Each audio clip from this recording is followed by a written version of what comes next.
अस्सलाम वालेकुम।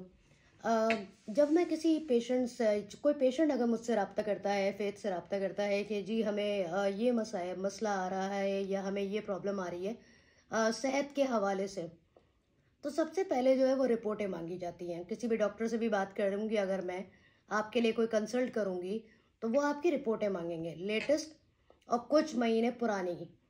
अगर फेरेटिन आज का है, तो मुझसे पूछेंगे पहले कितना था? एलएफटी अगर आज का है तो वो मुझसे पूछेंगे कि पहले इसकी रेंजेस क्या थी। अपने रिकॉर्ड्स को मेंटेन करना सीखें, फाइल बना लें।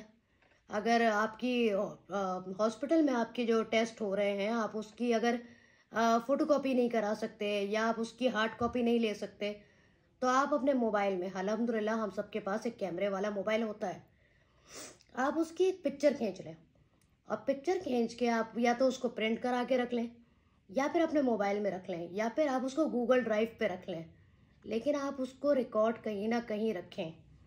ऐसा मत करें कि आप रिकॉर्ड के लिए परेशान हो। आपसे डॉक्टर अल्लाह ना करें जब आप वक्त है अगर कोई इमरजेंसी या एडमिशन हो रहा है तो आपसे ये चीज़ें मांगी जाती हैं, तो आप ये परेशान हो कि आप मेरे पास पुरानी रिपोर्ट नहीं है, मुझसे मिस हो गई है। ऐसा मत करें, अपने रिकॉर्ड मेंटेन करना सीखें। Thank you so much.